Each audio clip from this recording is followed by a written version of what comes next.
увеличение КПД труда на единицу населения. В скобках. Как бы цинично это ни звучало. Сам он фанатиком не был, поэтому его в тот момент, когда протестанты и католики начнут резать друг друга, и к нему будут обращаться и те, и другие, как к высшему авторитету, а он не займет ни сторону одних, ни сторону других,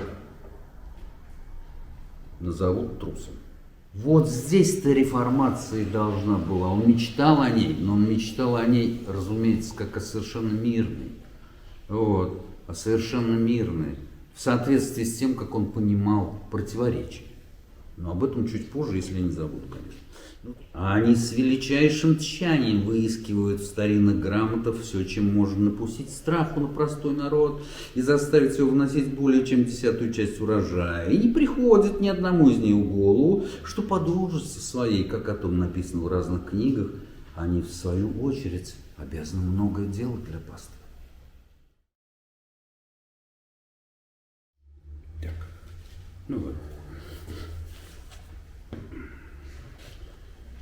Ну вот для меня самого вопрос, почему Эразм Роттердамский? Я не специалист по его творчеству, да и кто специалист? Он столько написал. А кто специалист по Вольтеру, который написал 180 томов? А из 180 томов до нас дошла тоненькая книжечка «Философские повести». Только ее иногда читают. А Эразм написал, я думаю, больше. Я думаю, больше. И я не буду скрывать от вас, вот, скажу прямо и нелицеприятно. Вот. Конечно, меня интересует фигура Эразма, ну вы поймете почему. Но меня еще интересует его спор с гениальным противником Лютером. Вы знаете, по моему мнению, этот спор продолжается. Никак не может вот затихнуть. Может быть, он относится к категории вечных споров. Казалось бы, 16 век, чего там. Вот. Но, однако, я попробую вам показать чего. Хотя саму битву этих двух людей, вот, я, наверное, на следующую лекцию оставлю. Поэтому сначала давайте мы просто немножечко восстановим контекст эпохи. А эпоха-то была сокрушительная. Такой эпохи не было в истории человечества. Ну, давайте послушаем. Вот. Стефана Цвейга. Ну, может, это не надо. Вот. А может, надо. Так. Угу. Ну, может, вот так. Вот вы это послушайте. Да, это же ошеломительно. Вот. Что происходит на рубеже 15 и 16 веков? И опять вообще ничего, никаких подтекстов, ничего. Мне просто кажется, очень похоже на нас. Вот. В чем-то. Ну, не в такой степени, но в чем-то. В чем-то вообще не похоже. Словом, на электрических часах одна за другой выскакивают цифры. В 1486 году Диас, первый европеец, открывает мыс Доброй Надежды. Буду опускать 1400. Вот. В 92-м Колумб достигает американских островов. В 97-м Себастьян Кабот Лабрадора и тем самым американского континента. Новый континент включен в мир белой расы, но уже плывет Васко да Гама от Занзибара на Каликут и открывает морской путь к Индии. В 1500 году Кабрал открывает Бразилию. Заметьте, скорость какая. Вот. И, наконец, в 1519 и, соответственно, в 1522 годах экспедиция Магеллана совершает достопримечательные и венчающие деяния, первое кругосветное путешествие от Испании до Испании. Таким образом, наконец-то признается созданный Мартином Бехаймом в 1490 первый глобус, земное яблоко, высмеянный его современниками как несусветная глупость, обруганный антихристианской гипотезой, отважный подвиг Магеллана подтвердил самые смелые мысли. Земной шар, на котором люди, угнетенные своим невежеством, носились в звездном пространстве, словно на терра инкогнито, неведомая земля. Вот, за одну ночь превратился в нечто реальное. Оказывается, его можно познать. Его можно объехать. Омывающие его моря до сих пор мифическая, бесконечно волнуемая голубая пустыня поддаются измерению. Водные пространства можно преодолеть и заставить их служить человеку.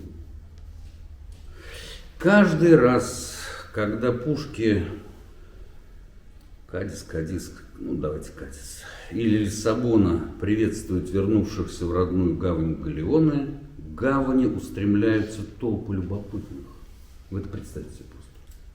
Вот приходит корабль, да, и бежит толпа. И бежит толпа, потому что они видят? Они слышат сообщения о новых открытых странах. Они видят никогда не виденных и не присутствующих в воображении птиц и животных. Потрясенные люди видят огромные груды серебра и золота. Немаловажный аспект. По всей Европе разносятся вести о том, что благодаря духовному героизму своих сынов европейская раса внезапно, едва ли не в одну ночь, стала средоточием Вселенной, ее владычицей. Так, все, пока все. Вот теперь представьте себе. Все происходит за 10 лет.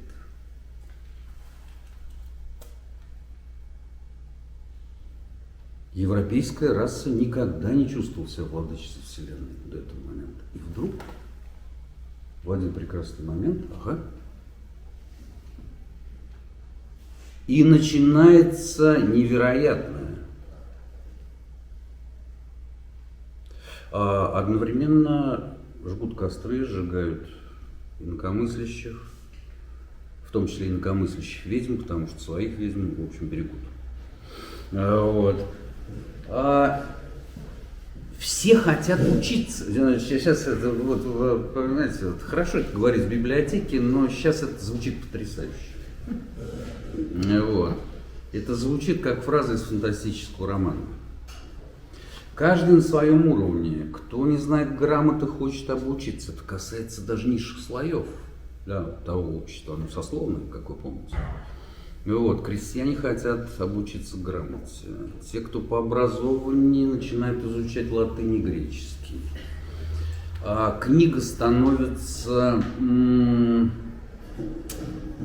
она и была, но она никогда не была вот в этом смысле для такого большого количества людей магической, да, некой формой, да, магическим предметом. Открывается такая вещь, что можно книги печатать. Как только это выясняется, то вести о том, какие птицы, какие звери и какие люди живут на земном шаре, тут же достигают всех уголков Европы. Это меняет не то, что менталитет, понимаете, происходит потрясение, невероятное. В несколько дней меняется представление о пространстве и времени. Но вот если с нами это произойдет в ближайшие 2-3 дня, вот мы что будем испытывать? Все. Все. Это шок. Да? Это шок. колоссальный культурный шок. Выясняется, что все надо выбросить с предыдущего. Но, разумеется, есть те, кто не хотят это выбрасывать.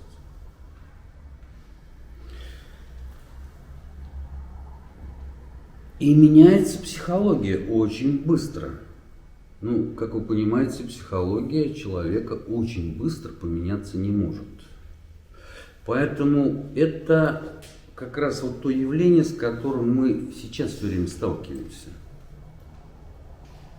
Ну, то есть наши интеллектуальные познания или даже представления, они настолько опережают наши стереотипы. Меня всю жизнь, так сказать, это потрясает. Ну вот мы живем, например, я уже говорил про это, да, 1903 год, Копенгагенская конференция. Кстати говоря, второе такое потрясение в мире было как раз на рубеже 19-20 веков. И я уже заглядываю дальше, вот, подсказываю вам, к чему это привело. Первая мировая война, революция в России, колоссальное совершенно землетрясение интеллектуальное, моральное, психологическое, которое настигло все человечество, и оно с тех пор не кончается. Но первое землетрясение было тогда. Я вообще считаю, что второе землетрясение, это рубеж 19-20-х годов, это следствие первого. Да? Это следствие первого. Да, оно растянуто в веках. И вот проблема. Про квантово-волновой дуализм все знают. Да? Но, тем не менее, живем мы согласно Ньютоновой механике. Вот все эти 120 с лишним лет. Мы не успеваем, мы не успели. Оказалось, что 100 лет мало. Во всех школах это преподают.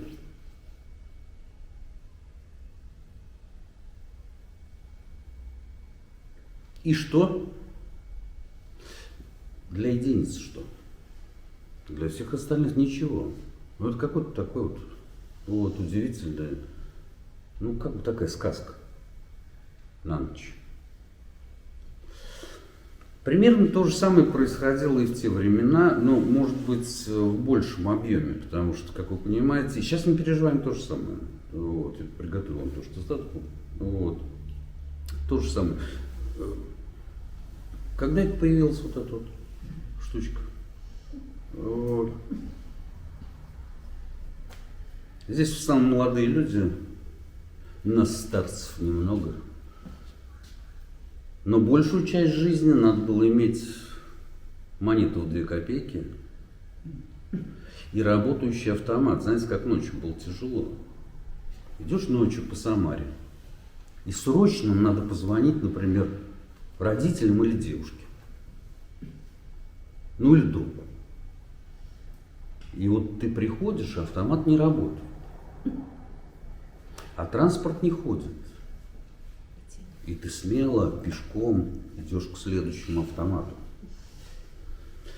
А ходили слухи, они передавались, где и какие автоматы работают.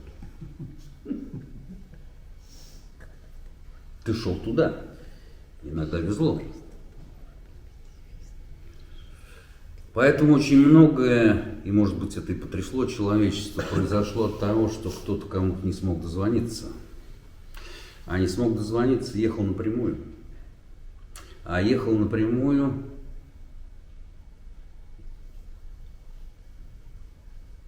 неопределенность возрастает. Ты не предупредил ее. Боже мой, что делать? Ой, прекрасная была жизнь. Вот, но я не о том. Я не о том.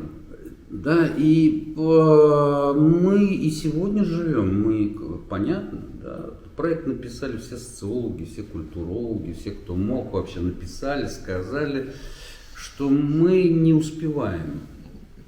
То есть мы не успеваем осмысливать события, которые происходят. И более того, у меня есть такое ощущение, что уже не успеем. Ну, слишком разные структуры, скорость огромная, понимаете.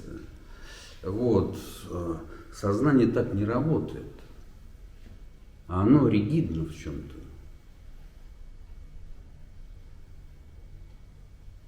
Бессознательное, да, может достичь быстро. Но тут своя проблема есть. И, собственно, они налицо. Давайте вот я вам сейчас еще кусочек прочитаю, для того, чтобы вы поняли, что речь не только о том, чтобы поговорить о рубеже 15-16 веков. Вот у меня есть книжка, я ее читаю на ночь. Называется она «Оптимистично», вот, потому что все знают, что мы, гуманисты, люди, вот, оптимистичные. Постчеловеческое, слишком постчеловеческое. Но по аналогии с книгой Ницше, да, человеческое, слишком человеческое. Я все не буду читать, я то на ночь главу о трансгуманизме прочту, то о иммортализме. Вот. Хочу вам сказать, это не глава из фантастического романа, это научный тренд. Сейчас десятки тысяч людей заняты этими технологиями. В огромном количестве научных журналов обсуждается за и против. Да? Но тем не менее. Итак, моральное биоулучшение. Само словосочетание должно вызвать в вас вот, необычайную радость. Потому что раньше, ну как даже еще вот в этом вот 15-16 веке сам человек был ответственным за собственную мораль. А теперь его можно будет скоро улучшить. И вот как это будет выглядеть.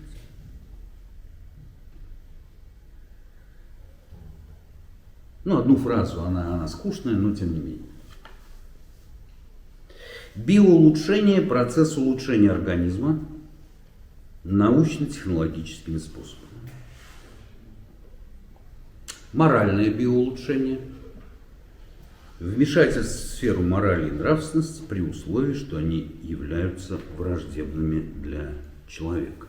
То есть с человеком чего-то не то. Кто-то решил, что с ним что-то не то.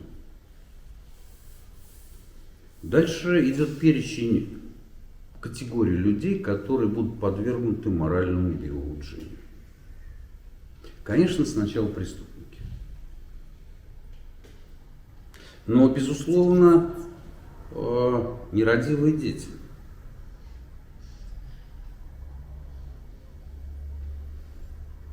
Конечно, абьюзеры.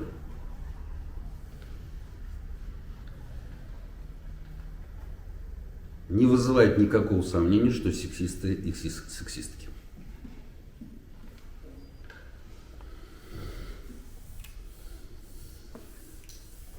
Ну, в конце концов, это, как обещает нам автор,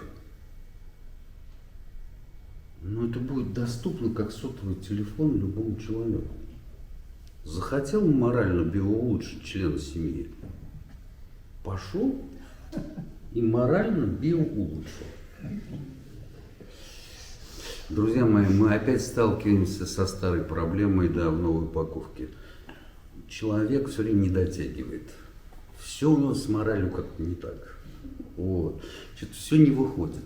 Способов нет. Но новый способ, когда все будут... Вы не представляете, как мы будем выглядеть, когда придем в эту аудиторию после морального биоулучшения. Я надеюсь, что культурологам будет квота, и их морально биоулучшат в последнюю очередь. Методы морального биоулучшения. Генная инженерия, генотерапия. Генотерапия. Не просто терапия, к терапевту пришел, там, насморк, кашель, помогите, вот. Или, например, там, пришел к психотерапевту, помогите, вот, решить, никак не могу разобраться. Генотерапия. Предписано. И врач или медсестра, милая медсестра, вот, с чудными, коричневыми, слегка раскосыми глазами, да, скифами, Да, азиаты мы. А она скажет, вам показана генотерапия. И вместо того, чтобы смело идти на такую радужную и радующую сердца жителей города Самары колоноскопию,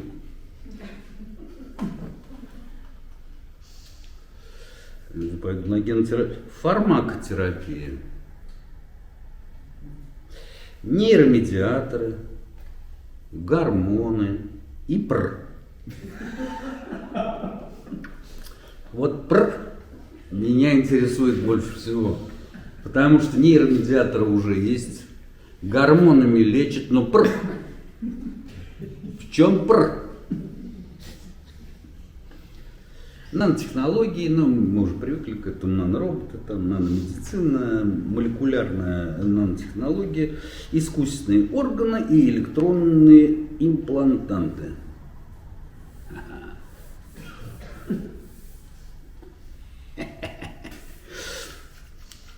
Вот дальше мне нравятся слова автора. Вот. Вы послушайте.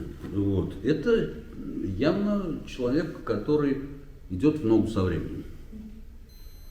Вот не как я. Вот. А он идет. Идет. Не споткнется.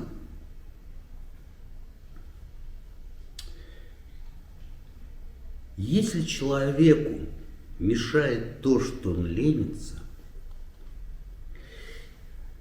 и прокрастинирует, можно ему помочь.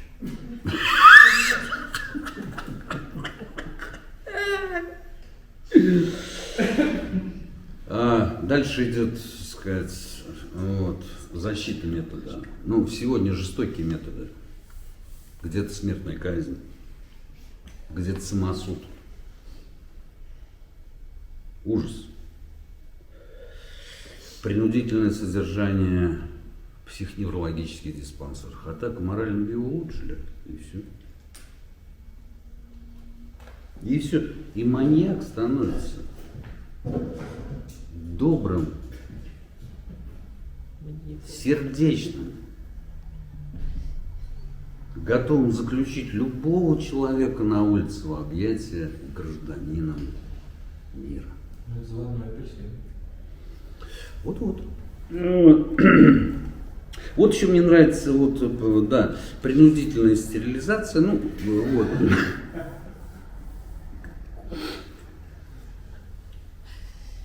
Какие здесь могут быть доводы за? Первое. Вы послушайте эту старую добрую утопию. Вот. Полное и окончательное прекращение военных конфликтов.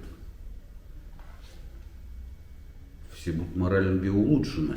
А военный конфликт, разумеется, происходит только потому, что люди морально не биоулучшены. Исчезновение тяжких преступлений. Исчезновение бытового и морального насилия. Газлайтинг, абьюз, неглект. Я даже не знаю, что это такое, но звучит угрожающе. Вот. Видимо, неглекта много. Репродуктивного насилия. 4-й пункт, друзья мои. Вот это я сейчас ночью так проснулся, прочитаю. И с счастливой улыбкой младенца засыпаю. И знаете, уже ничего не надо. Вот. Ну, раньше-то надо было там что-нибудь, ну, может быть, любимую женщину, может быть, еще что-то милое, мне страшно, успокой меня. Нет. Теперь просто коррекция эмпатии людей, которые не обладают ею.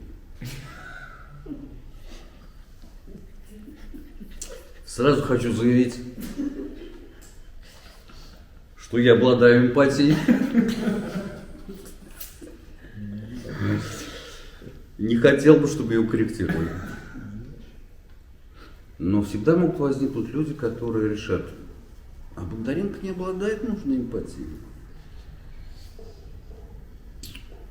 Как бы его морально биоулучшить? курит. Ну и вообще водится многое. Но видите, уже скоро, вот, уже скоро 6 пункт. А, нет, 5 тоже приказ. Проявление большей социальной ответственности. Морально улучшенные люди проявят, разумеется, большую социальную ответственность. А вот 6 это просто тоже чудо. Вот. Я иногда просто так выйду покурить на балкон и произношу это про себя как мантру. Увеличение КПД труда на единицу населения. В скобках. Как бы цинично это ни звучало.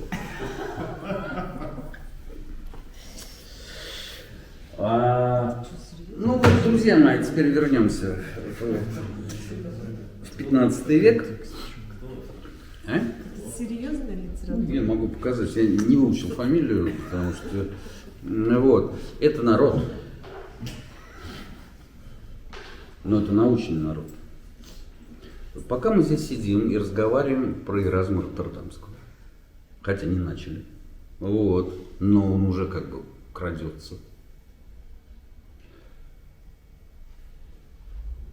В университетах и научно-исследовательских институтах. Это одна страничка из этой книги. Вы знаете, там 300 страниц вообще блеск. Ну, вот, блеск. Если у вас депрессия, если у вас какие-то психологические проблемы, там, купите книгу. Вы не представляете, как она улучшает настроение. Мгновенно понимаешь, что пока ты еще счастливый человек, пока тебя морально не улучшили, можно жить. Можно жить при всех недочетах. Вот. А там люди трудятся. Вот сейчас они закончили рабочий день, попили кофе. Они разработали какую-нибудь штучку, с помощью которой вы будете морально улучшены. Что ж сами не справились? Вы видите, науке приходится... Ну,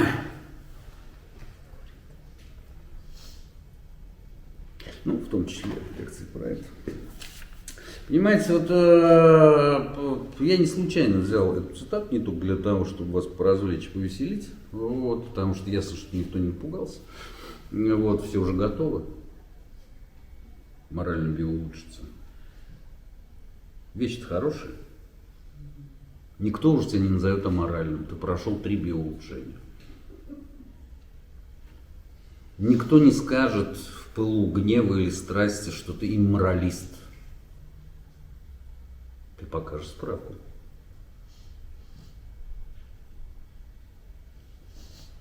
В некотором смысле ты моральный образец.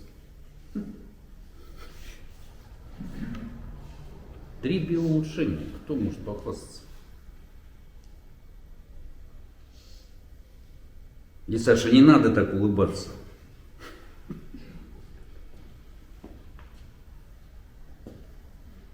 Если я принесу 3 такие справки, я посмотрю, что ты мне скажешь. Ну, вообще я не хотел бы. Вот, так откровенно, поэтому я думаю, что какие-то квоты все-таки для культурологов будут. Вот, ну, я надеюсь. Вот, я надеюсь. Вот эти люди, да, 15 века переживали примерно то же самое. То есть, вчера они молились. Было средневековье. А сегодня они начинают думать, ну а что, если мы так вот все объехали, открыли, привезли кучу золота, серебра, всего остального, и каждый день вот, наша жизнь меняется, и уже, конечно, появляются все эти мечты о том, как скоро это будет. Лучший друг Эразма Роттердамского, Томас Мор, автор знаменитой «Утопии», один из самых изысканных умов Европы. Я не буду вас пугать, потому что это не вот эта вот прекрасная книга, которая утешает. Как страшно его казнили.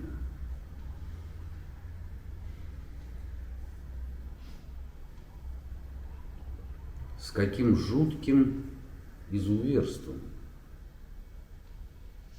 Да и, собственно говоря, многих знакомых и друзей. Вот, и разум постигнуть та же участь. Все было не так просто. Но возникало это ощущение, что Цвейг это хорошо называет конкистадоры в области духа. Чтобы не пойти на завоевание небес.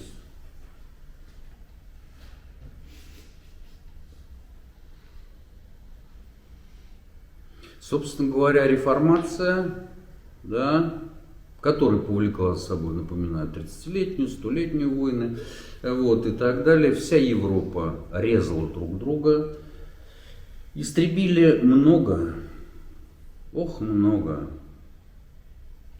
В некотором смысле гораздо больше, чем все последующие войны. Первая мировая и Вторая мировая. Потому что в Германии осталось, я не помню, то ли 2/5, то ли 3/5 населения. Примерно то же самое было и в других странах. Вот. И это была беспрецедентная резня. И продолжалась она несколько поколений. У меня есть ощущение, что он продолжается и по сей день. Поэтому эпоха важна. На выходе вот это мироощущение, да, что мы все можем. Конечно, дало эпоху Возрождения. Те шедевры мировой культуры, которыми можно наслаждаться в музеях, да, или в библиотеках. Но с другой стороны, совершенно очевидно, душа утратила свою меру. Вот. Мне очень нравится, как Цвейг про это пишет. Я выписал. Наступает критический момент, когда усилия человека как бы обгоняют его. И ему требуется напрячь все силы, чтобы вновь догнать их. И это не про нас сказано.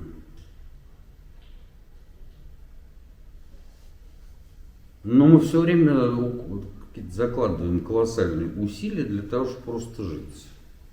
А потом пытаемся догнать эти собственные усилия. Это, такое коренное, радикальное, революционное изменение психологии людей. Но возникает такой эпизод в истории Европы, тоже беспрецедентный совершенно. И возникает он благодаря Эразму Роттердамскому.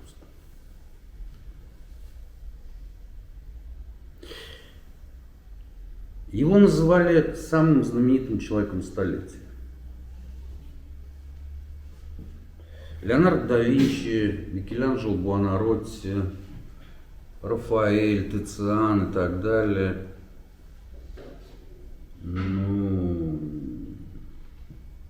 Увы.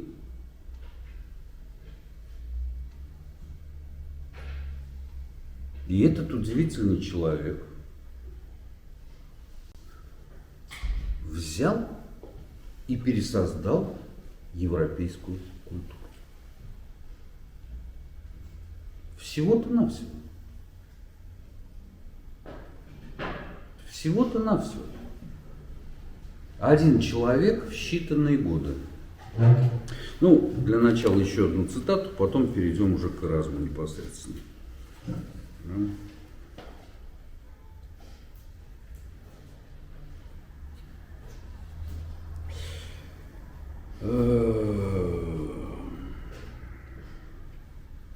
Так, не то. Да. Я хочу, чтобы вы поделились. Я, например, дивлюсь по сей день.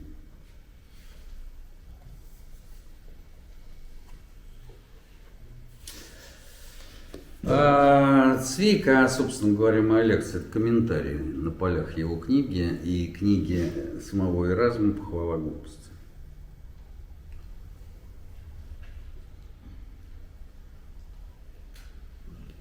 Удивительная вещь. Просто удивительная вещь. Появился человек, ну давайте пока его возьмем, оставим его детство, вот, отрочество и юность, который начал вести себя так, как было вообще-то не принято, в самых неблагоприятных обстоятельствах. И почти везде победил. Больше всего на свете этот человек не любил открытые конфликты.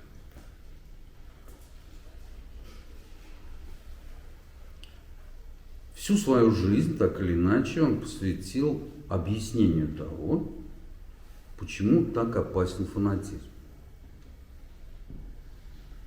Сам он фанатиком не был, поэтому его в тот момент, когда протестанты и католики начнут резать друг друга, и к нему будут обращаться и те, и другие, как к высшему авторитету, а он не займет ни сторону одних, ни сторону других,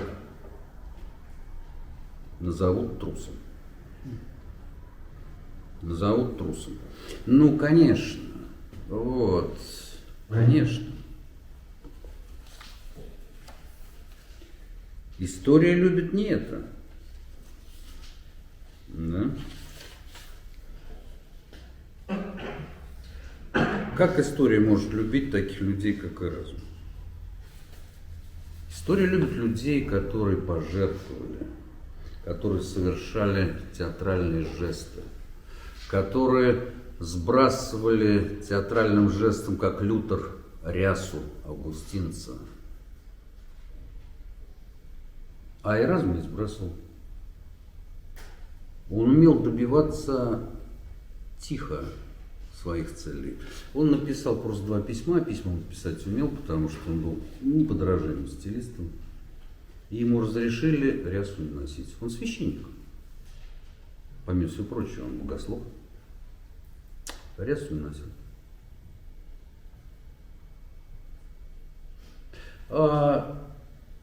У него было слабое здоровье, он добыл себе медицинское свидетельство, благодаря которому его освободили от необходимости постов. Когда ему захотелось уехать из монастыря, он создал еще одну комбинацию, с помощью которой оттуда уехал. И больше не вернулся. Настоятель очень хотел, чтобы вернулся. Я напоминаю, это век, где за такие вещи людей казнили. Казнили. Этому удивительному человеку все сходило с рук. А вот что еще ему сходило с рук?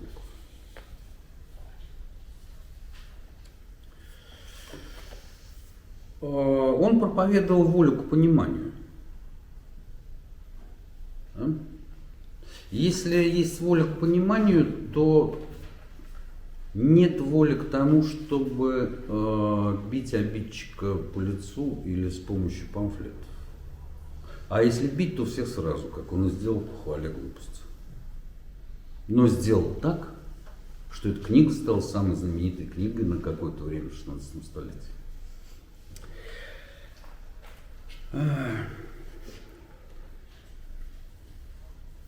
И он считал, что гармония между людьми, ну отсюда, да, этот гуманизм, гуманист, возможно. Возможно. И, кстати говоря, мешают ей, по мнению Эразма, фанатики. И жизнь так предположила, что как раз главным фанатиком своей эпохи, человеком гениальным, мы не будем, вот. Французы, Дени де Ружмон, значит, замечательный совершенно автор 20 века, я как-то упоминал его, он написал небольшую работу о Лютере и пытался объяснить, почему французы вот, не понимают Лютера.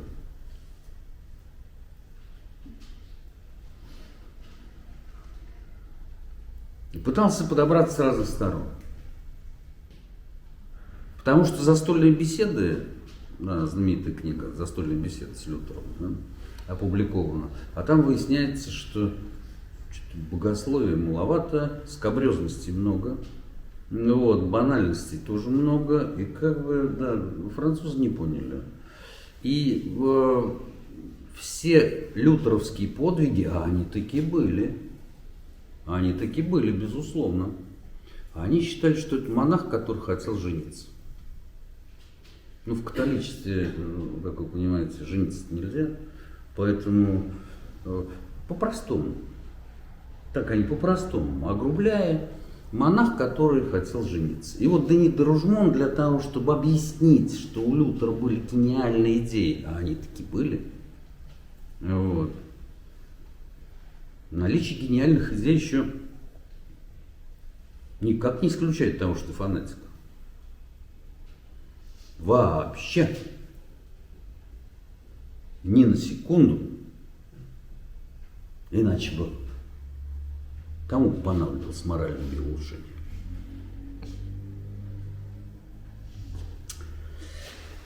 Ну вот послушайте.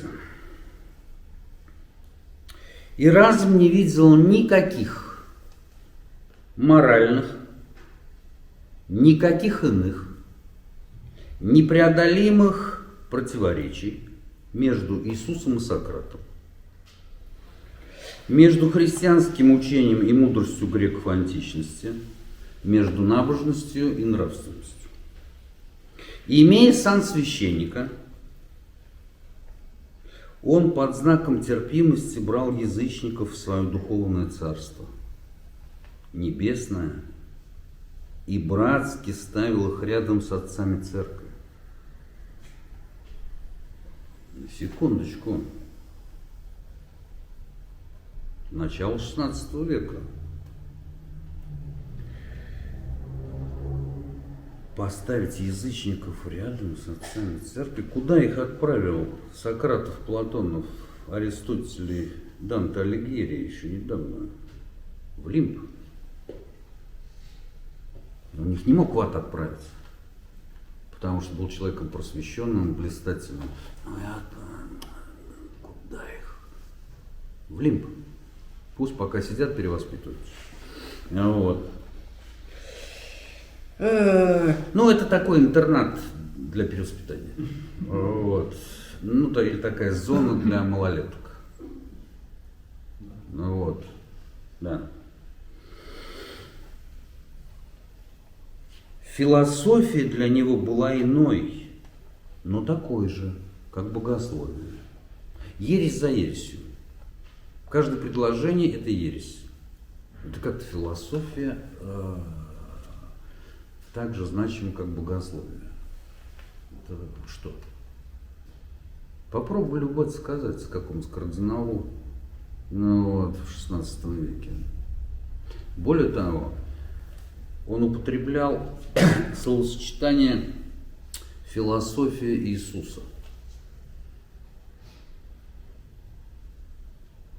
Ну, за одно это его могли казнить 100 000 раз. Какая философия? Это философия? Ну, с точки зрения, да, то это философия. То есть, философия Иисуса. Да? Или он говорил, там, как сейчас я точно цитату, чтобы мне не пересказывать, про весь мир – общая родина. Это как это общая родина?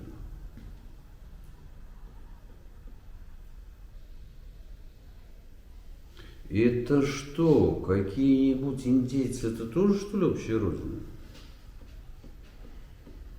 Язычники, нехристи. Конкистадоры показали, как они разобрались с понятием общая родина, истребив целую цивилизацию. Общая родина. Понимаете? Все это публично, все это издано. Папы римские,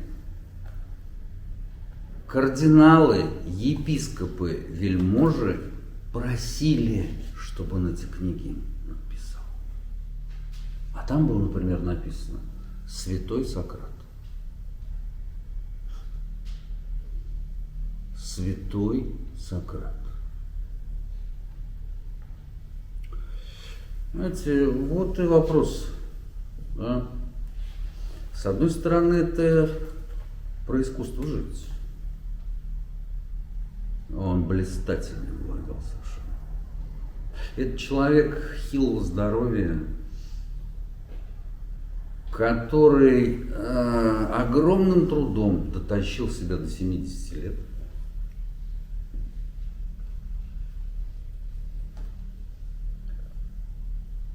Обладал невероятным умением жить в этих обстоятельствах. Святой Сократ. И вы представьте себе, католические священники читают это, они это подписывают, они это отмечают. Язычники не лучше, не хуже христиан.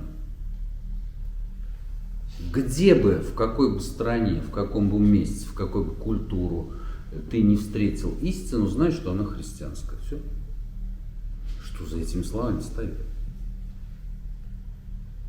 А это означает, что есть, да, в истине нечто, что неделимо на монотеистов и язычников.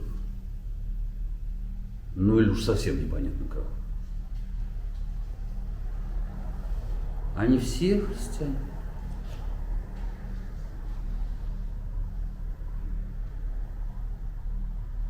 И главная идея была, он был человеком верующим, он был христианином.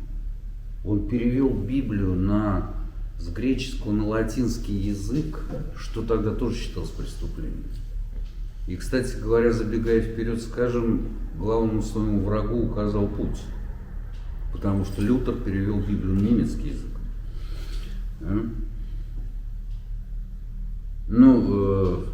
Еще раз забегая вперед, сразу скажем, что Эразм, который, как это блестяще тоже Цвейк написал, контрабандой протащил реформацию во все монастыри Европы. Он подготовил реформацию, но следующим пришел Лютер. И началась такая бойня. Вот. Хорошо, что нас там не было. Хорошо, что нас там не было. Я напомню, Германия при Лютере превратилась в совершенно психопатическое государство.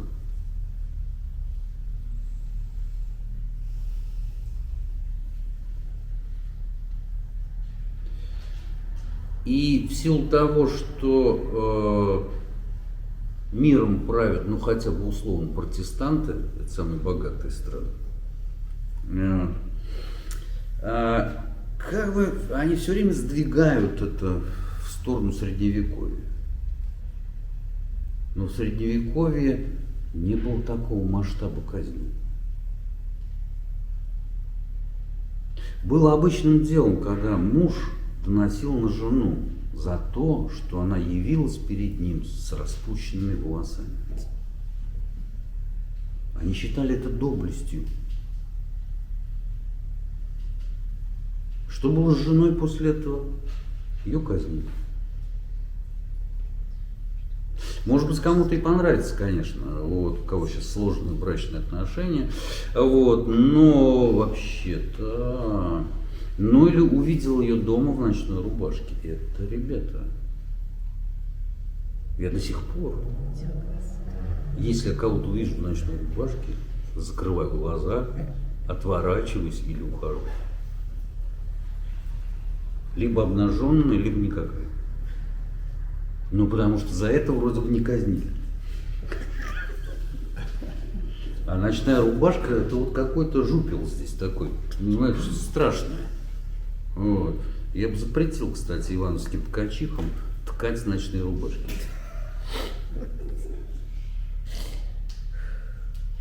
И он бежал доносить, вы просто себе представьте эту картину. Я не хочу говорить вы, чтобы вы это хорошо представили, я просто вот так отстранен, как гуманист. Вот. Представьте. Ночью вы увидели жену в ночной рубашке. А если еще два в одном в ночной рубашке с распущенными волосами, вы бежите к специальным ребятам. Говорите, ну это явный же признак того, что она... И ребята приходят, забирают жену, и вы садитесь, закуриваете, ну или что вы там делаете, не знаю, делаете себе чай, или наливаете рюмочку шнапса и думаете, ой, какое хорошее дело сделал, а? Сразу как-то легче. Вот, на сердце. Была какая-то тяжесть, какой-то комок в груди, который никак не... Теперь все, сейчас нормально. Ну вот, честно.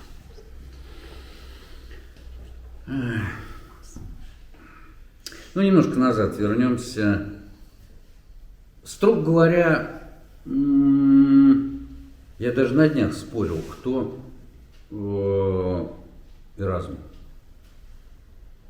Немцы считают его своим. Цвейг о нем пишет как о первом немецком реформаторе. Голландцы его считают своим.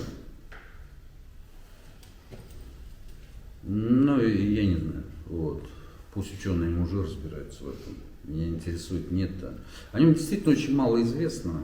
Вот. Особенно о его ранних годах. Известно, что родители умерли рано. Скорее всего, отцом был священник. Да, и, судя по всему, он был внебрачным ребенком, бастардом.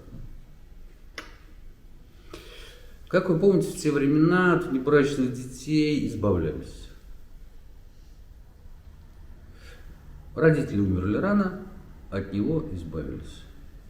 Ну, то есть отдали его в монастырскую школу, монастырский приют. Он там вырос. И дальше, вот, знаете, вот это вот то, что Шкловский называл энергией заблуждения, да?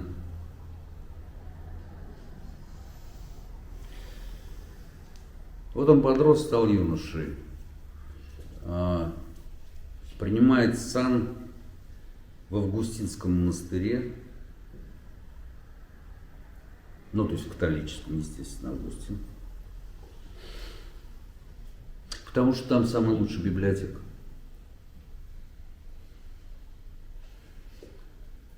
Вся его жизнь – это дорога от библиотеки к библиотеке.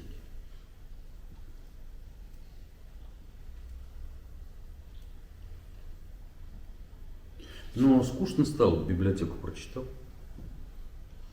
И вот тут обнаружилось вот это искусство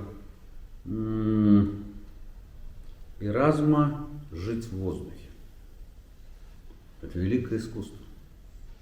Почвы под ногами нет, ничего нет, живешь в воздухе. И вот тут он и научился всем этим своим абсолютно гениальным способом вот, ну, обходить все сложные вот эти вот перевалочные пункты, таможни того времени. Таможни. Нет ни одного человека на Земле, которого бы нарисовал такое количество гениев. В партере истории мировой живописи у них у всех первый ряд. Гольбейн 6 раз, Дюрер 2 раза и далее по списку. Вы нигде не увидите его сутей. Они все рисуют его в кабинете среди книг. Да. Книги для него, ну, понимаете, в каком смысле больше, чем люди, потому что это ключ к людям. Вот. Это ключ к людям. Он книгу любит как, ну, я не знаю, если был бы выбор провести ночь с женщиной или с книгой, выбор, который сделал бы Эразм, очевиден, с книгой. С книгой. Он их любил тактильно, он любил их практически, вот, ну, знаете, как вот, можно было бы сказать, да, физически или физиологически. Для него самым большим удовольствием было прийти, ну, в типографии того времени и просто стоять и смотреть. Это было священное действие. И он, ну, понятно, что книги надо держать в руках, их надо гладить, их надо обнимать, их надо писать. Он их написал большое количество. Огромное.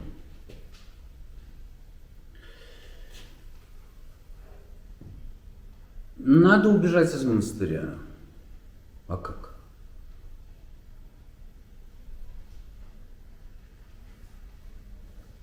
Вот Джордано Бруно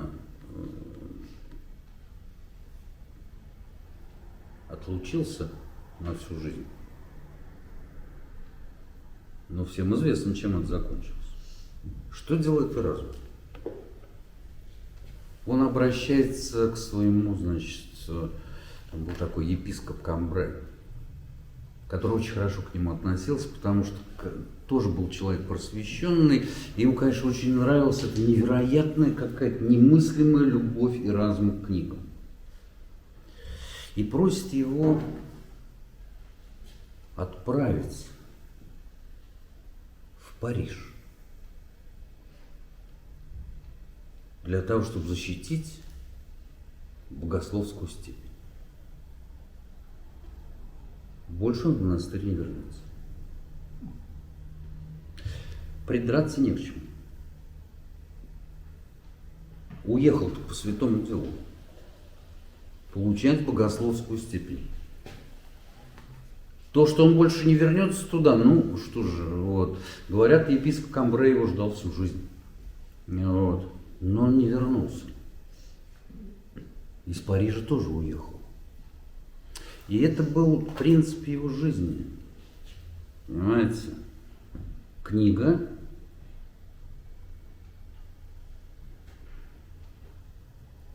и вот это великое искусство не принадлежать никому. Вот у Цвейга эпиграф, просто послушайте, из писем темных людей, кстати, знаменитая книга 16 века. Я пытался узнать, принадлежит ли Ирам Роттердамский какой-нибудь партии. Но один купец, заметьте, ответствовал мне так. Erasmus est homo pro se, что означает Эразм принадлежит себе. Себе. Что такое вообще принадлежать себе в ту эпоху? Знаете, гонораров нет. Говорят, Бетховен только пробил возможность для творческих людей получать гонорары. Но гонорар – это свобода. Это свобода, потому что это некое ограничение договорное проекта. Сделал, получил, пошел.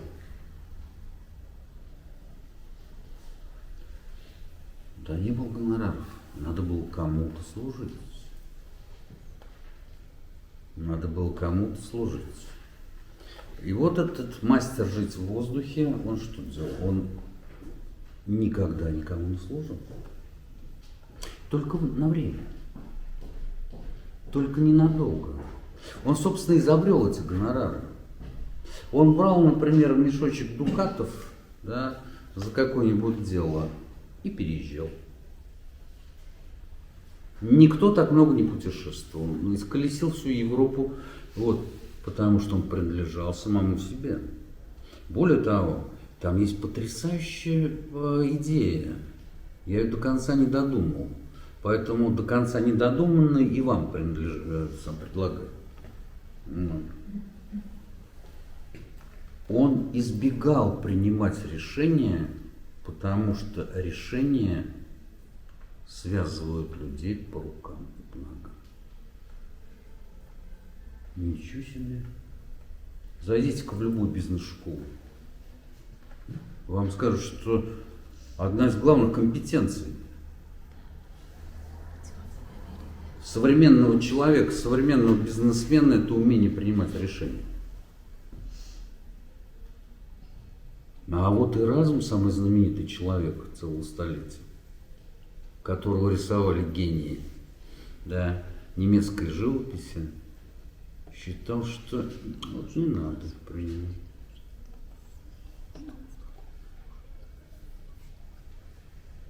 И вот как вот, не принимая решений, он остался независимым в эпоху и в ситуации, где никто не мог остаться независимым. Никто, но если только повезло с меценатом. Как только, причем этот человек ни разу, мне кажется, что он никогда не повысил голоса. Он никогда не кричал. А поскольку это же его, так сказать, да, концепт, но концепт живой, он сам себя так вел. Мертвый концепт – это когда у меня есть идеи, но я сам так не живу. Я вам могу там что угодно рассказать, вот, но сам я так не живу. Живой концепт – это когда человек делает абсолютно то, что он пишет. Он считал латынь исключительным языком. Это вообще была эпоха, когда люди говорили на латыни. И он возвел латынь вообще, и разговор на латыни, и письмо на латыни в степень искусства. Ну, опять посмотрите, ход простой, но блестящий. Он переводит Библию на латынь, делает это потрясающим мастерством, но книгу надо издать. Что он делает? Он посвящает ее Папе Римскому. И с сопроводительным письмом. Он постоянно писал такие письма, где свобода важнее. Он отвешивал комплименты всем этим князьям, священникам, иерархам и так далее. И Папа Римский, значит, получает такое от самого Эразма. Пишет ему: мы очень рады. Хотя другого сожгли. А они очень рады. Понимаете? Чуть позже, да? Похвала глупости. Шутка, которую он написал за 7 дней. Для развлечения. Вот так часто бывает. Именно эта шутка пережила время. Многие другие труды и разум не издаются. Вот, публика их не читает. Похвала глупости. Вот, и до сих пор вот она у меня. Вот. А как сказать все, что он видел, вот общаясь? Он же объездил всю Европу. И видел огромное количество людей лживых, подлых, глупых. И часто эти люди занимали самые высокие посты. Ну, в современном мире такого не бывает. Вот. Но тогда, в те давние времена, в XVI веке такое случалось. Он начинает строить повествование от лица самой глупости. Глупость как бы одна из муз. Ну вот, одна из муз. То, что он там пишет, давайте я вам прочитаю. Я чуть позже хотел, ну почему, если сейчас? Вот. Давайте, мы же любим читать о глупости. Вот. Ой, да тут все хочется читать.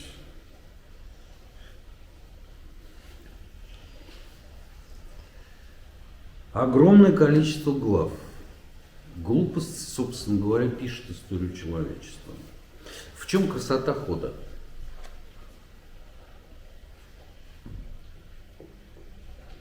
Предъявить нечего. Повествователь удачно выбран.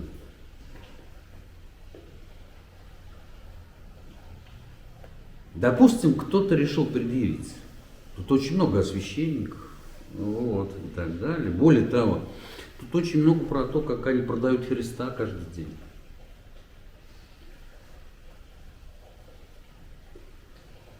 Ну это же глупость говорить. Ну может, всерьез? Это же говорит глупость. Что всерьез на свой счет? Глупость сказала, а вы прям вот приняли это на свой счет. Вот это и разум.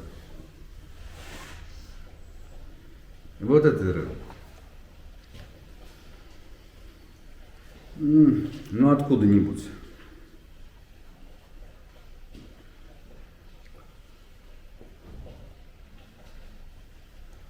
Я не берусь сказать, наверное, с пап ли взяли пример или, напротив, сами послужили для них примером иные германские епископы, которые действуют еще проще, скинув свой святой убор, отказавшись от благословений и прочих обрядов, они живут настоящими сатрапами и почитают неприличным и даже позорным для епископа отдать Богу доблестную душу где-нибудь в ином месте, кроме ратного поля. Что касается обычных священников, то им, глупость говорит, глупость, вот, то им, конечно, не подобает уступать святости жизни своему церковному начальству, а потому и они сражаются по-военному, мечами, копьями, каменями и прочим оружием, отстаивая свое право на десятину. Люди весьма глазастые. А они с величайшим тщанием выискивают в старинных грамотах все, чем можно напустить страху на простой народ и заставить его вносить более чем 10-ую часть урожая. И не приходит ни одному из них в голову, что по должности своей, как о том написано в разных книгах, они в свою очередь обязаны многое делать для паствы. Даже бритая макушка не напоминает им, что священнику надлежит быть свободным от всех мирских страстей и помышлять только о небесном. Эти милые люди полагают, будто честно правят свою должность, если бормочат кое-как свои молитвы, которые, клянусь Гераклом, это же неплохо, вот, не слышит и не понимает ни один Бог. Это блестяще. Бормочет свои молитвы, которые, клянусь Гераклом, не понимает ни один Бог. Ибо и сами-то не слышат и не понимают того, что слетает с их уст. И еще одно уподобляет священников мирянам. Все они неусыпно следят за сбором своей жатвы и превосходно знают относящиеся сюда законы. Что касается обязанностей, то они благоразумно перелагают это бремя на чужие плечи.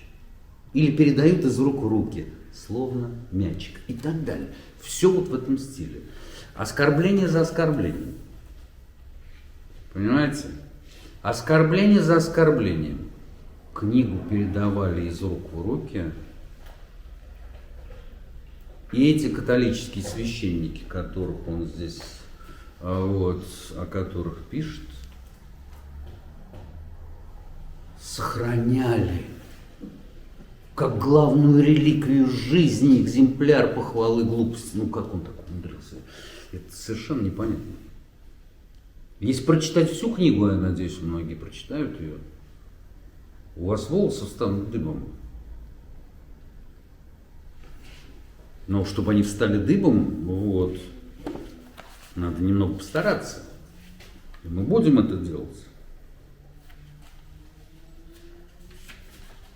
После выхода похвалы глупости, перевода Библии на латинский язык, венец славы. Вы послушайте. Вы просто послушайте.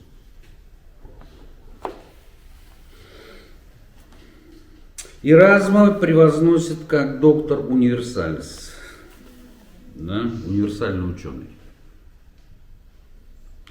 как владетельного князя наук, как отца обучения, как защитника истинного богословия. Его именуют светочем мира, пифией Запада, мужем несравненным и фениксом ученым. Ни одно восхваление невелико для него. И разум, пишет Муциан, это, один из гуманистов, возвышается над людьми. Он божественен, и его следует почитать как небесное существо. Ничего, после таких вот вещей, которые до этого прочим. Неплохо. А Камерарус, это еще один гуманист. Каждый, кто не желает остаться чужаком в государстве Мус, восхищается им, прославляет его, превозносит. Слава тому, кому удастся выманить от Эразма письмо, потому что эта слава необычайно возрастает. То есть, если вам написал Эразм Роттердамский, все. Все. Как сказать, проблема статуса решена. На всю оставшуюся жизнь.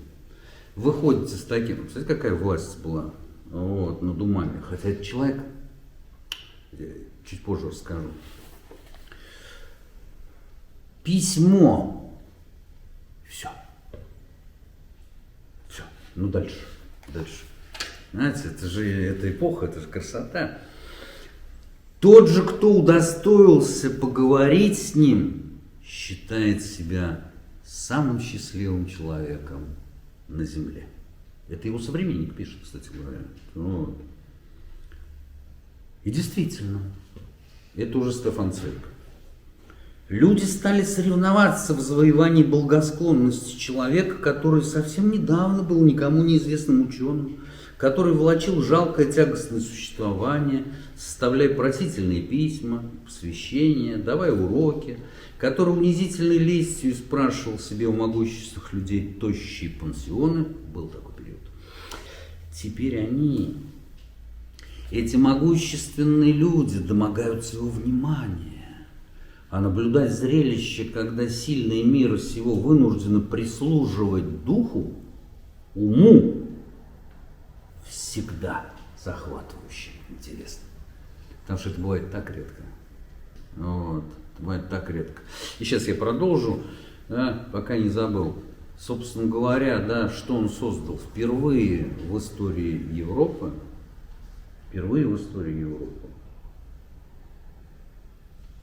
Появился интеллектуально-нравственный тип человека, который, только формально он был священником, не принадлежит никакой касте, и Европа начала поворачиваться в том числе в эту сторону. Потому что выяснилось, что ум сам по себе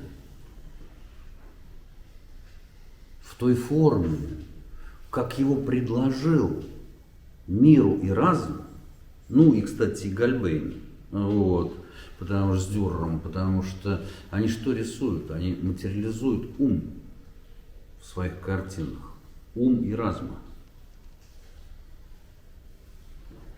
И, казалось бы, здесь-то реформация должна была. Он мечтал о ней, но он мечтал о ней, разумеется, как о совершенно мирной. А совершенно мирной, в соответствии с тем, как он понимал противоречия. Но об этом чуть позже, если я не забуду, конечно. Но тут надо еще немножечко прочитать. Императоры и короли, князья и герцоги, министры и ученые, папы и прелаты соревнуются перед Эразмом в верноподнических чувствах. Император Карл, владыка Старого и Нового Света, предлагает ему место в Государственном Совете. Генрих VIII приглашает его в Англию, Фердинанд Австрийский в Вену, Франциск I в Париж. Из Голландии, Брабанта, Польши и Португалии приходят заманчивые приглашения.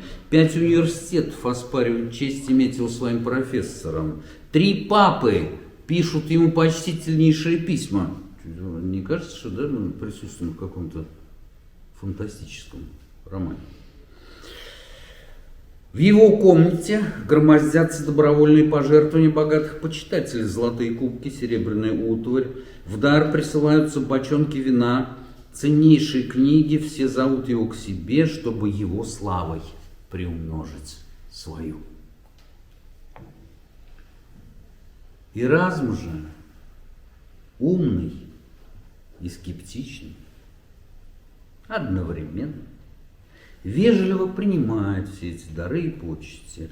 Он позволяет одаривать себя. Он позволяет восхвалять и прославлять себя. Более того, даже охотно, с нескрываемым удовольствием. Но себя он не продает. Сколько из десятки университетов, это только в этот момент хотели его получить, десятки лучших. Сколько приглашений он принял? Ни одного. Чем занимался в это время? Да по-разному, иногда корректором. Вот, работал. Вот говорят, малооплачиваемая, социально непрестижная работа корректором. А вот Эразм Роттердамский, когда был самым знаменитым человеком столетия, работал корректором. Мажордомом работал у одного английского вельможа. Иногда просто жил, приживал он у кого-то. Не стеснялся, потому что нигде долго не задерживался. Как только возникал крючочек, вот, который ограничивал его свободу, да, Эразм переезжал в другое место. А как вы понимаете, переехать было куда? Переехать было куда? Но продолжим, друзья мои. Продолжим. Давно уже Эразму не нужно никому ездить, так как все едут к нему. Базель, поскольку он живет там, становится духовным центром мира. Я чувствую, мой голос немного сбивается, интонация на то, как известные прекрасные писатели Ильф Петров рассказывали о межпланетном шахматном турнире. Вот, примерно так Остап Бендер вот, рисовал Васю. Ну, только это все было. Хотя, может быть, и межпланетный шахматный турнир вот, тоже был. Кто его знает. Ни один князь, ни один ученый, ни один человек, стремящийся приобрести уважение света, не преминет, проезжая, выказать свое самое глубокое почтение великому ученому, ибо беседа с Эразмом как бы равнозначно посвящению в рыцаре духа, а посетить его, подобно тому, как в XVIII веке Вольтера, в XIX Гёте, это отдать дань глубочайшего уважения символическому носителю невидимой духовной власти. Высокие аристократы и серьезные ученые совершают длительные и утомительные путешествия ради того, чтобы в книге для памятных записей получить его автограф. Один кардинал, племянник папы, папа римский имеется в виду, трижды безуспешно приглашавший Эразма к своему столу, не почел для себя унизительным, когда его приглашения были отклонены, посетить великого человека в грязной книгопечатне Фрабена. Племянник папы римского, кардинал, в грязной книгопечатне, где Эразм занят любимым делом, приезжает для того, чтобы преклонить колено. Не Эразм преклоняет колено перед церковным иерархом, а наоборот. а наоборот. Как человечество все это забыло, я не знаю. Вот. Ну, это же это захватывающе, по-моему, совершенно. Вот я сам читаю, прям завожусь просто. Вот. Любое письмо, написанное Эразмом, корреспондент заключает в парчевую или бархатную папку, которую как реликвию показывают благоговеющим друзьям. Более того, рекомендация мэтра, словно сезам, открывает все двери. Никогда ни один человек, ни Гёте, ни тем более Вольтер не обладал такой властью в Европе, властью, обусловленной лишь силой и величием духа человека. А вы говорите нам, ну вот, некуда посмотреть. Правда, это был короткий период, о чем выяснится во второй серии. Но пока идет первая,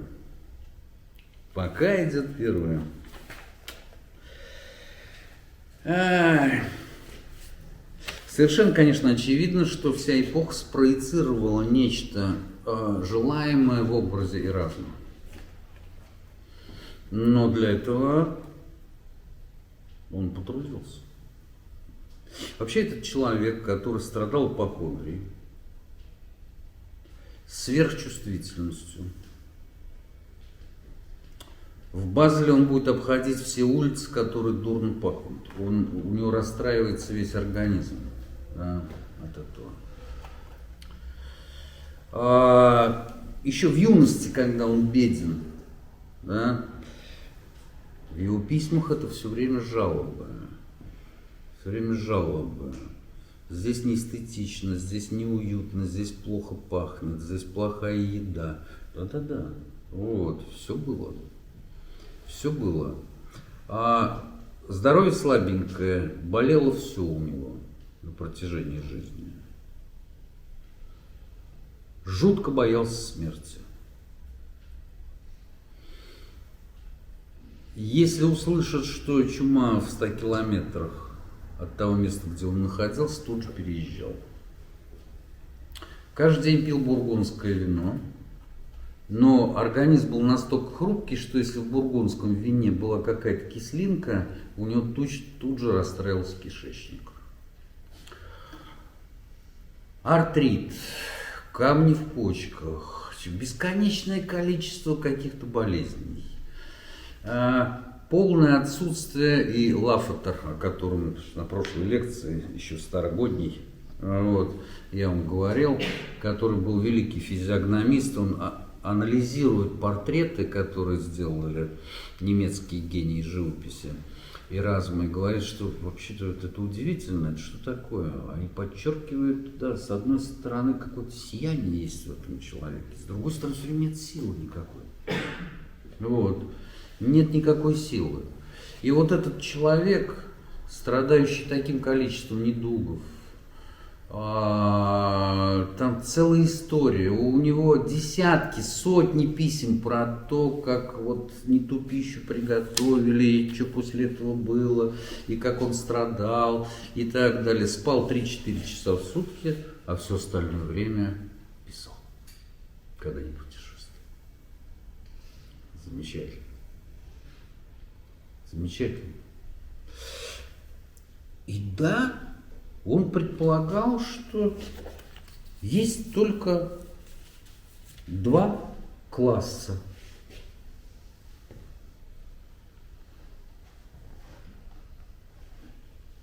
К первому, высшему, он звал всех людей. Это люди образованные. То есть предполагалось, что это люди образованные не начетнические, а они извлекли из этого образования некую способность жить в воздухе, как он. И он предполагал, что вот, да, ну а второй все остальные.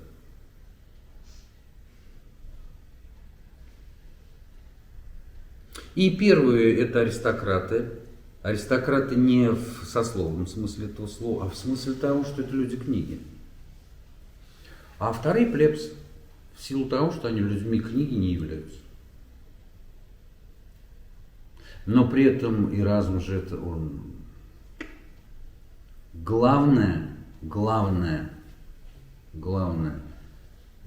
связать вещи, которые кажутся непримиримыми. И он улаживает огромное количество противоречий между людьми, между своими знакомыми и так далее. Он умеет это делать. И у него есть ощущение, что... Ну почему, если он умеет это делать, да?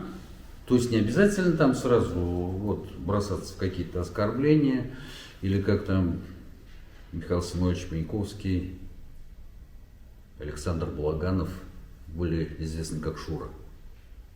Ты кто такой? А ты кто такой? Ну не надо, его притило, понимаете, его тошнило от этого. И у него была удивительная особенность. Вот точно так же, как он не выносил дурные запахи, у него физиологическое, да, адоральное, да, ну, запахи, переходило в морально-нравственное. Он носом чувствовал всю вот эту зависть, ложь, подлость, и его воротило. Его физиологически воротило. Именно поэтому он все время устраивал свою жизнь так, чтобы жить, чтобы никто не беспокоил. Ну, конечно, если приедет сын, там, племянник папы, ну, надо будет с какого-то раза все-таки. Вот. И то он же не принимает.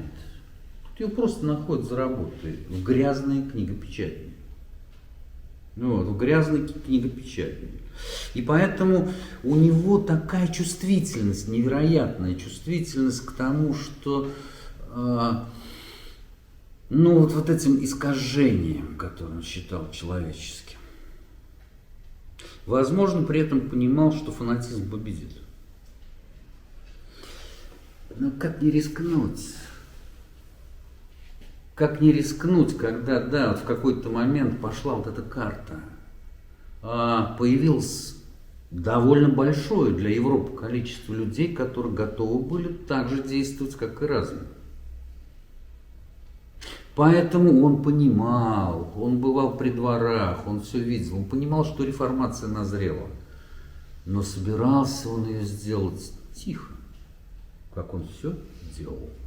Когда ему что-то не нравилось, он, как пишет Цвейк прекрасно, просто это тихо отодвигал. Вот без этого. Да что вы тут делаете? Вот. Ну или похуже. Ни истерик, ничего. Он просто тихонечко это... Он просачивался сквозь это. Он обладал колоссальной способностью. Он не стал бы настолько знаменитым без этого. И отсюда его представление о противоречиях. Это очень важное представление. Потому что вот есть люди, которые считают, что противоречия непримиримы. Ну тогда что? А действовать ведь нужно, правильно? Смело мы в бой пойдем за власть советов и как один. Прекрасная песня. Ну вот. Надо действовать. То есть это представление, которое было у Владимира Ильича. Вообще эта история похожа очень.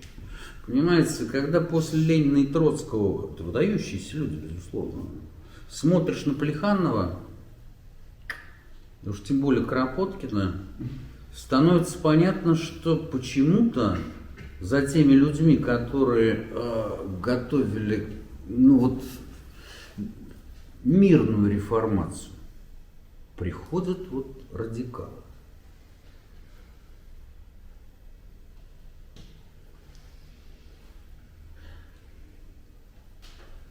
Но Эразм считал, что это глупость. Более того, это глупость, которая способна погубить мир. Представление об антагонистических противоречиях. Потому что противоречие – это часть жизни. С этим можно жить и можно работать. И он показывал это просто своим действием. Он эти противоречия разрешал. Вот. Причем иногда одним своим присутствием. Был противоречие какое-то. Вот. Не то, чтобы оно исчезло.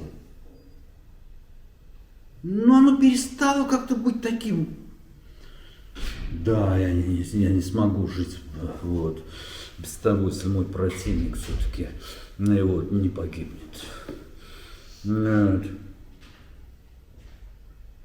Трагедия Эразма, как трагедия почему-то всего, вот, понимаете, прекрасного в мире, заключается в том, что невероятная какая-то это паскудная логика истории. Я бы издавал учебники, так и в школе преподавал. Не история там средняя, паскудная история. Вот, паскудная история нового времени, паскудная новейшего времени и так далее. Потому что это, я сейчас говорю вот немножечко, как мне кажется, как сказал бы Эразм, потому что была возможность это сделать по-другому. Он в это верил. И он это делал. Но трагедия в том, что он создал, собственно говоря, реформацию, а плодами воспользовался Лютер. И недалек тот час, когда один и другой сойдутся, может быть, самым главным для Европы споре, который продолжается и по сей день. В конце концов, одну из своих главных работ, между прочим, «О рабстве и воле», Лютер написал как ответ Эразму Роттердамскому. А теперь посчитайте количество протестантских стран, и вы поймете, что в этот момент решались судьбы мира. И решались они в какой-то степени между двумя людьми. Конечно, я драматургически заостряю. Конечно, я эту коллизию пытаюсь сделать основной. Конечно, все сложнее, все не так просто, как всегда, я это понимаю. Но это было, За короткое время он создал новое европейское человечество. Человечество книги. Человечество ума, такта и интеллекта. Человечество, которое способно с помощью ума, такта и интеллекта решать, казалось бы, неразрешимые вопросы. Недолго это просуществовало. Почему каждый раз недолго? Это любопытно. Это любопытно. А все остальное долго.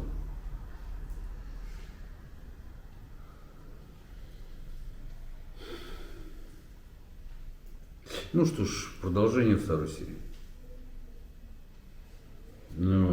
Да, пожалуйста, Саша. Валерий Ильич, вопрос такой, люди, которые восхищались и благоговели перед Эразмом, они как отражали его идеи, или он просто нужен был как монета для собственной славы? Кто как? Кто как? Потому что,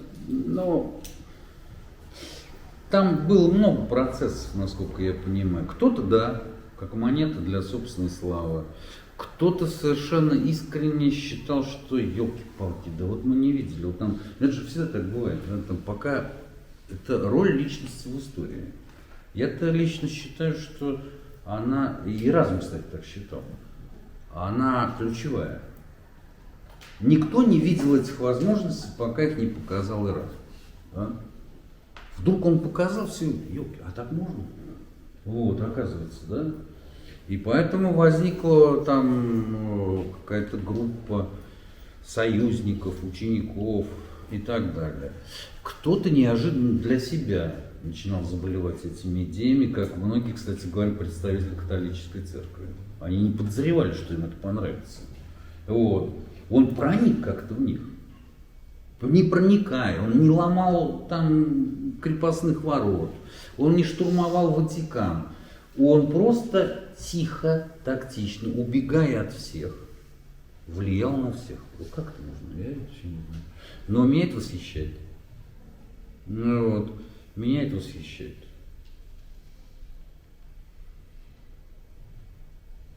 Поэтому все было правда. Да, пожалуйста, сейчас секундочку. У меня вопрос про перевод Библии на латынь. То есть там была какая-то официальная церковная директива, что это запрещено было делать, а он нарушил запрет? Ну, канон был, да. Был греческий канон, и поэтому при переводе, ну, как бы само по себе считалось, что это перевод есть перевод. Да? Но одновременно это была эпоха, когда все просвещенные люди говорили на латыни. Более того, книжка, которая прославила Эразма, это был трехтомник латинских крылатых слов и выражений, который назывался, если так на русский перевести, пословица. Почему? Потому что потребность была огромная.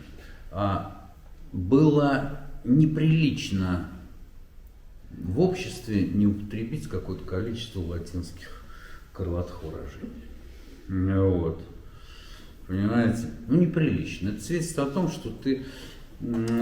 Поэтому книжка разошлась, там было 3 издания, там для того времени это, по-моему. Вот, это очень много. Это очень прилично. Это значит, что она пользовалась огромным спросом. В какой-то момент, самый раз начнет это высмеивать.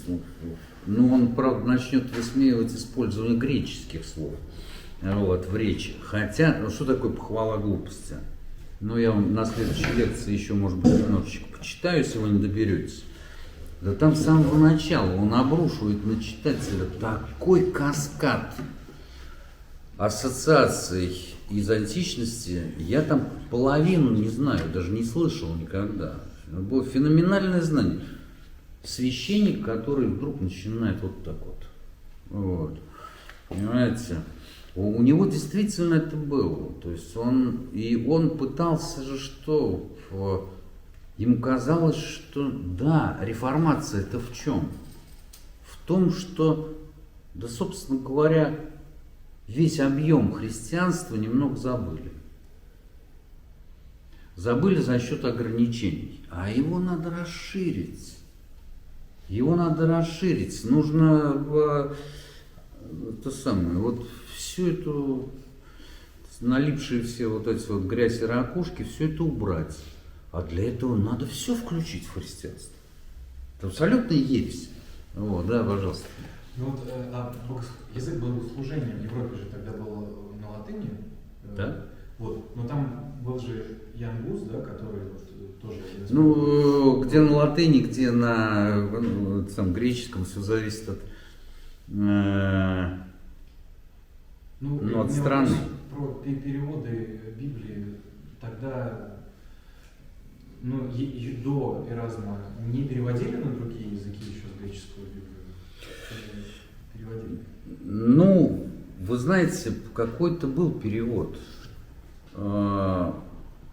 Упоминают, что был перевод. Я не специалист в этой области, я вам точно не скажу, что, по-моему, был какой-то перевод на латынь, но более-менее неудачный.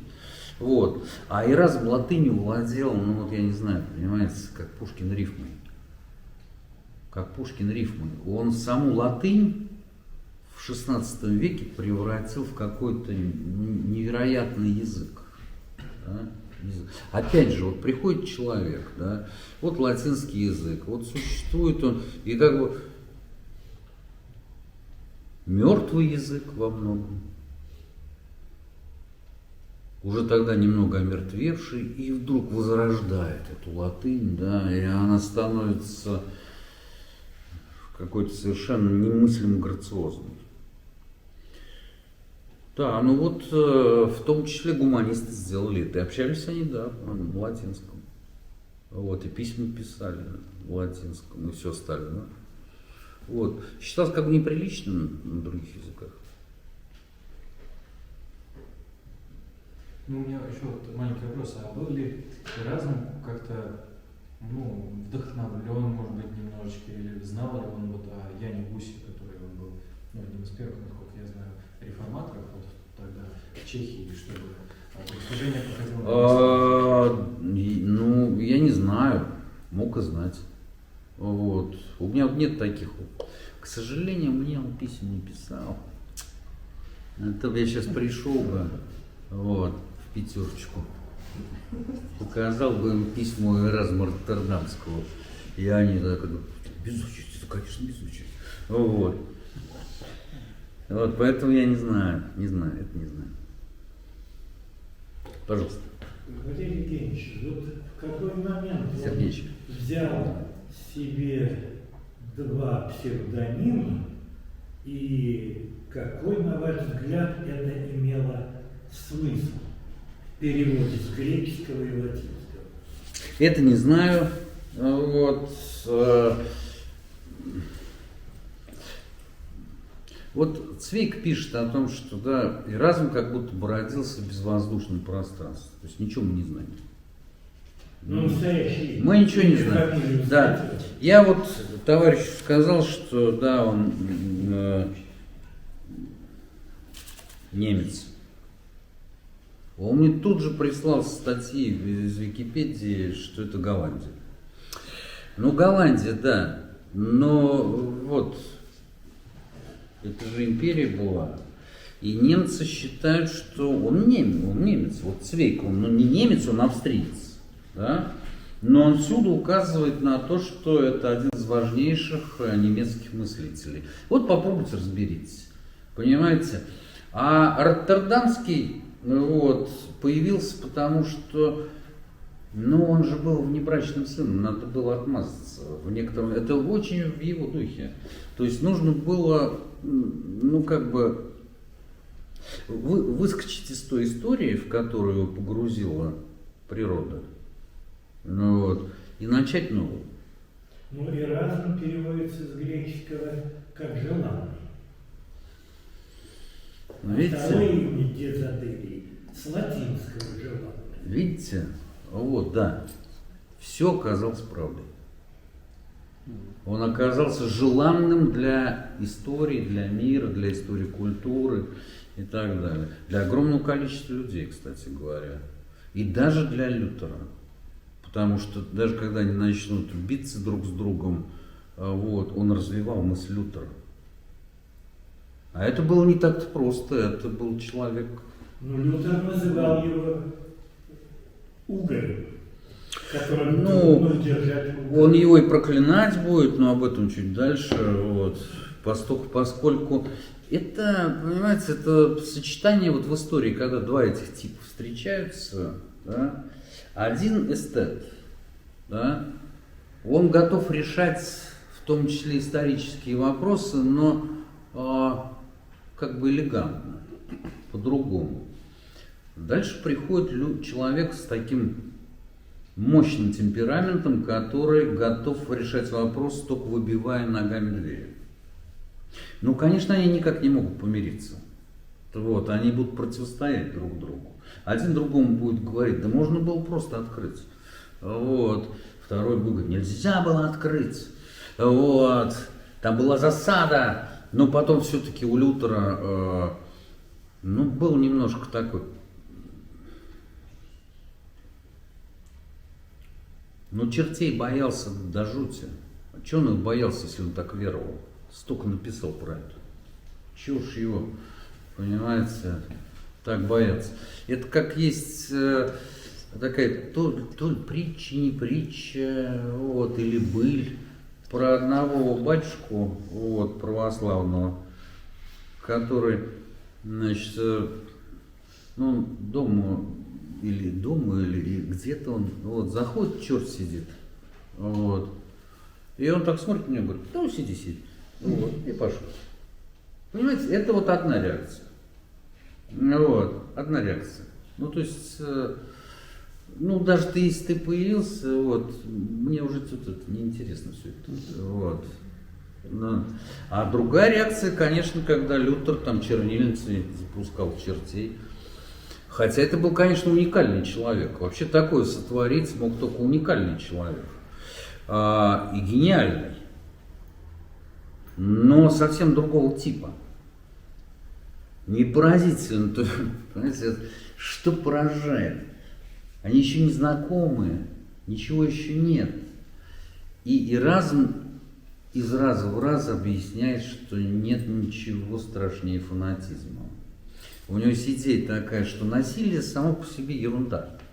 Это вспышка хаотическая, она очень быстро гасится. А насилие становится ужасным, когда появляется лидер. Потому что лидер создает некую организацию, да, и некую форму, и принцип существования этого насилия. А тогда оно может продолжаться, как вот в Столетней войне и 100 лет. Лютер и был таким человеком, такого типа. И в чем драматизм? Да? Он все время это он все время писал, он все время с этим бился. И он, за что боролись, на то и боролись. Вот. И он встретится прямо с Лютером. Вот. Ну а встретившись с Лютером в полемике, он встретится и с второй партией, противоположной, с католиками, которые тоже вспомнят, мы же к тебе ходили. Ты нам книги подписывал, а сейчас война идет. Ты за кого? Ты на чьей стороне? Но и разум не примет ничью сторону, потому что он принадлежал только себе. Иначе бы он пропал.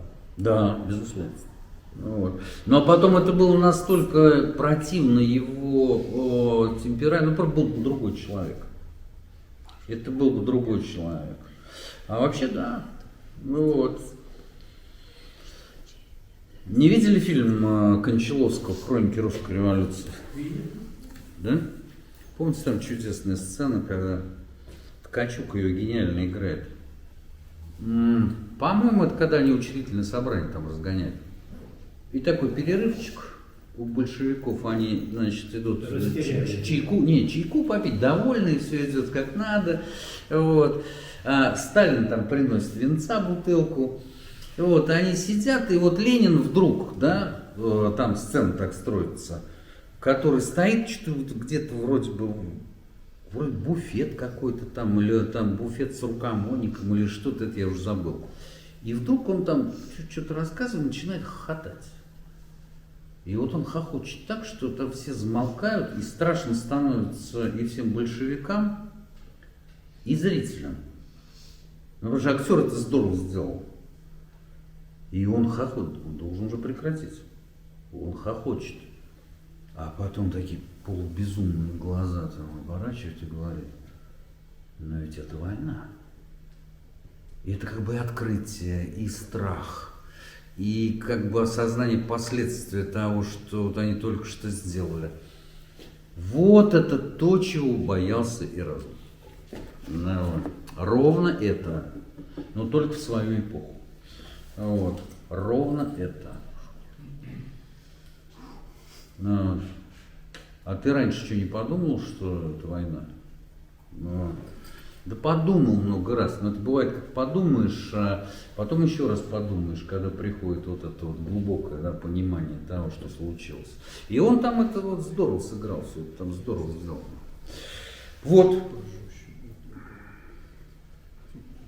Спасибо. Спасибо.